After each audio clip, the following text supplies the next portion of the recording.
Ito mga kababayan, dito tayo kay Robin Padilla. Nako, ito na nga. Mga kababayan, ano nga ba tong problema ni Robin Padilla, mga kababayan? Si Robin Padilla daw, mga kababayan, ay naghigpit daw ng security. Bakit ka naghigpit ng security, Robin? Kung hindi ka ba naman tanga? Sabi mo, take note mga kababayan, mga DDS lang din ang gumawa kay Robin. Naghigpit ng seguridad si Robin Padilla. Bakit? Sabi kasi ni Robin, kahit sunugin ninyo ako ngayon, amoy Duterte pa rin ako. Ang sabi ng mga DDS, aba sige, kahit sunugin ka, totoo talaga, na mahal mo si Tatay Digong. Hala sige, saan ka nang masilaban ka namin? Diba? Kasi ang sabi ni Robin, kahit sunog, alam mo tol, kahit sunugin nyo ako ngayon tol, kahit sunugin nyo ako ngayon tol, amoy Duterte talaga ako tol. Tol. Kahit sunugin ninyo ako ngayon tol, amoy Duterte to tol. Hindi nyo natatakot tol. Ngayon, challenge siya ngayon na isang grupo na hinahunting si Robin para silaban kung amoy Duterte ba daw ito. Sunugin si Robin. Seguridad kay Senator Padilla hinigpitan dahil sa nagkalat sa SOCMED event. Sunugin si Robin. Eto na. Nababahala raw ang pamilya ni Senator Robin Padilla matapos kumalat ang isang social media event na naglalayong sunugin siya para mangamoy Duterte.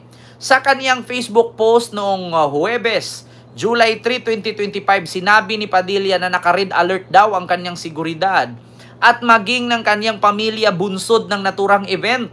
Ang aking buong pamilya nagkaroon ng matinding pagkabahala nang mayroong naglabas sa social media ng isang kumpanya na sunugin si Robin Padilla, anang senador. Dagdag pa niya, nagkaroon ng paghihigpit sa aming mga pupuntahan at sa hanggang ngayon ay naka-red alert pa rin ang aking security dahil sa mga ganitong kampanya ayon sa kanila ay baka sakyan ng mga terorista. Naku po mga kababayan, dahil lang sa salitang sunugin si Robin, naghigpit ka.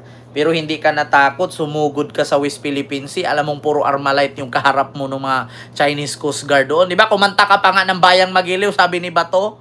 Anong ginawa ni Robin doon pumunta ng West Philippine Sea? Diba pumunta siya doon at kumanta siya ng Bayang Magiliw. Kaya naging number 1 senador.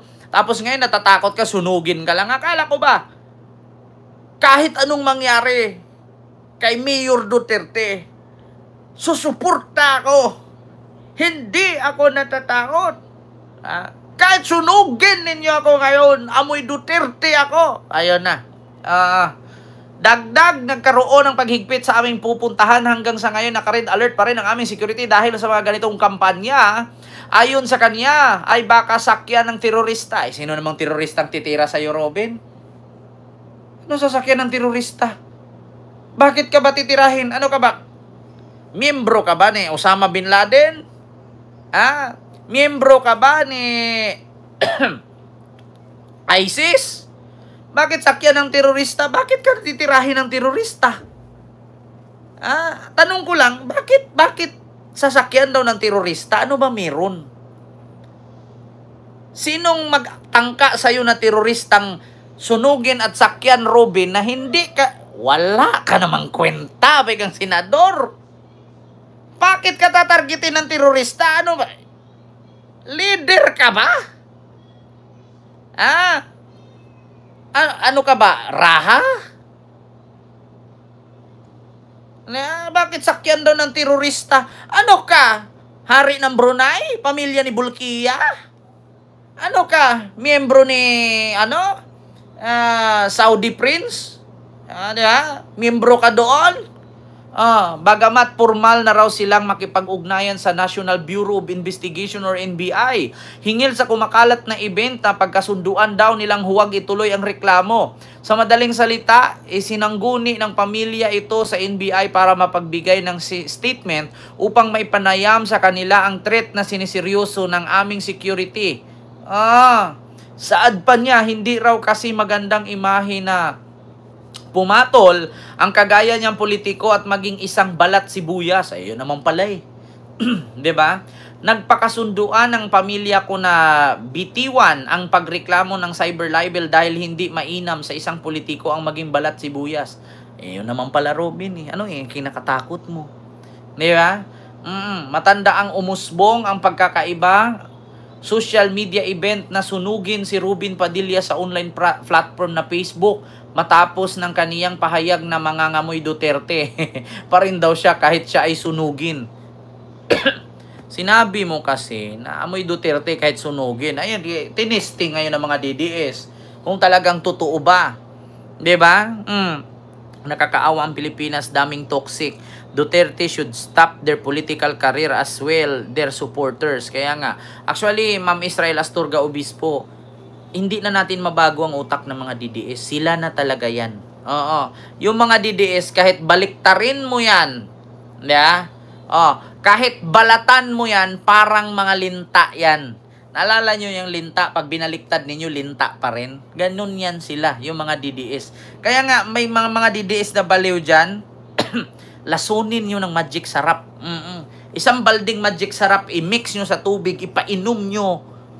I-ano ninyo, may tawag doon, yung alam yung lunurin sa tubig. Nakita nyo sa movie, na pahigain sa lamesa, lagyan ng towel, tas buhusan ng tubig. Yung mga DDS na yan, mga tanga yan. Huwag kayo magpaniwala sa mga yan. Kasi kahit baliktarin nyo yan, linta yan. Pag binaliktad mo, linta pa rin. Hindi Yun, mga kababayan. Kaya mga DDS na to, hindi mo maintindihan kung ano nangyari sa kanila. So yun lang nga mga kababayan. Isa pa tong si Aimee at si Panelo. Meron pa palang isa. Mga kababayan, itong si Aimee Marcos at si Panelo. Ano nga ba itong nangyari kay Aimee Marcos at Panelo? Mga kababayan. Matindi ang bakbakan ni Aimee Marcos at Panelo ngayon mga kababayan eh. Hindi nyo ba alam? Hanapin ko lang. Ano nga ba itong balitaktakan ni Panelo at ni Aimee Marcos mga kababayan? Ito po sagutan ni Aimee Marcos at ni Panelo. Ito po. Alam nyo ang sabi dito ni Panelo? Kailan ka lang umimik noong bumagsak ka na sa ratings? Nabuisit. Actually mga kababayan, si Panelo kasi ito yung tagapuna. Parang OG Diaz din to eh. Parang OG Diaz din to. Binatikos ni dating Presidential Legal Counsel Attorney Salvador Panelo si Senador Aimee Marcos, kapatid ni Pangulong Ferdinand Marcos Jr. nitong Biyernes, Hulyo 4, at sinabing tahimik umano ito noong inaristo si dating Pangulong Duterte noong Marso. Aniya hindi umano kumilos ang senador. Naghindi papasukin sina Senator Christopher Bongo at Vice President Sara Duterte sa Villamor Airbase kung saan inihatid si Digong bago siya dalhin sa detention facility ng International Criminal Court sa ICC sa The Hague, Netherlands. Noong hindi pinasok si VP Sara at si Go sa Villamor Airbase, nasaan ka? Kapatid ka ng presidente, siguro papasukin ka doon, but you keep quiet. Kailan ka lang umimik? Nung bumagsak na ang ratings mo nung 2025 senatorial election. Totoo naman talaga mga kababayan. Sabi ko sa inyo, ano sabi ko sa inyo noon? Anong sinabi ko sa inyo noon? Si Aimee, kahit ubusin niya yung termino niya dyan pagiging senador, sa loob ng 3 taon, ubusin niya yung termino niya pagkakaimbestiga kay Digong, walang makukulong dyan, walang mananagot at hindi makauwi si Digong. Kamali ba ako? Diba? Totoo? Mali ba? Hindi ba nakatotoo? Kahit ubusin ni Aimee yung 3 taon ninyang pagiging senador dyan, gamitin niya araw-araw, mag-imbestiga siya at magpahiring-hiring sa Senado, walang makukulong, walang mananagot at hindi makauwi si Digong. Tanungin ko kayo mga kababayan, may nakulong ba? May nanagot ba? Nakauwi ba si Digong? Wala. Kayong mga DDS, ginamit lang kayo. Kaya lang naman siya nasabing kampihan si Digong, hiring-hiring, kasi bagsak siya sa mga loyalista. Para makadagdag ng boto sa mga DDS na bobong uto-uto. Kaya nanalo, tumungtong. Yeah. Naging number 12. Kung walang DDS yon, mapapalitan siya ngayon ni Ben Tulfo. 'Di ba? Sabi ko nga sa inyo, kahit ubusin ni Amy Marcos yung 3 taon niyang termino, siya kakaimbestiga araw-araw dyan sa Senado, walang makukulong, walang mananagot, hindi makalaya si Digong. May nanagot, may nakulong, nakalaya si Digong, wala. Sabi ko nga sa inyo, pautot lang ni Amy yan. Pautot niya lang yan. Kaya nga sabi nga ni Panelo, kailan ka lang umimik? Noong bumagsak ka lang sa ratings, saka ka nagpahiring-hiring sa Senado.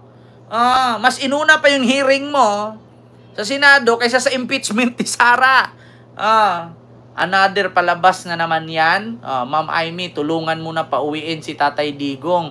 Tulad ng sinabi ni BP Sara na ikaw ang magpapauwi. Ayan, may didiis ng bobo. May didiis ng bobo, naniniwala sa sinabi ni Sara na si Amy daw ang magpapauwi kay Digong. Ngayon, siningil na siya ngayon. End times, rapture, repent. May love shout out. Siningil na siya ngayon ng bobong DDS kasi sabi ni Sara, hindi ako. Bakit ako? Kapatid niya ang nagpakulong, dapat siya ang magpauwi. Siya ang magpauwi kasi kapatid niya ang nagdala doon. Kapatid sila. Hindi ako. Kaya siya parang hostage ko yan. Kahit saan ako pumunta, bit-bit ko yan.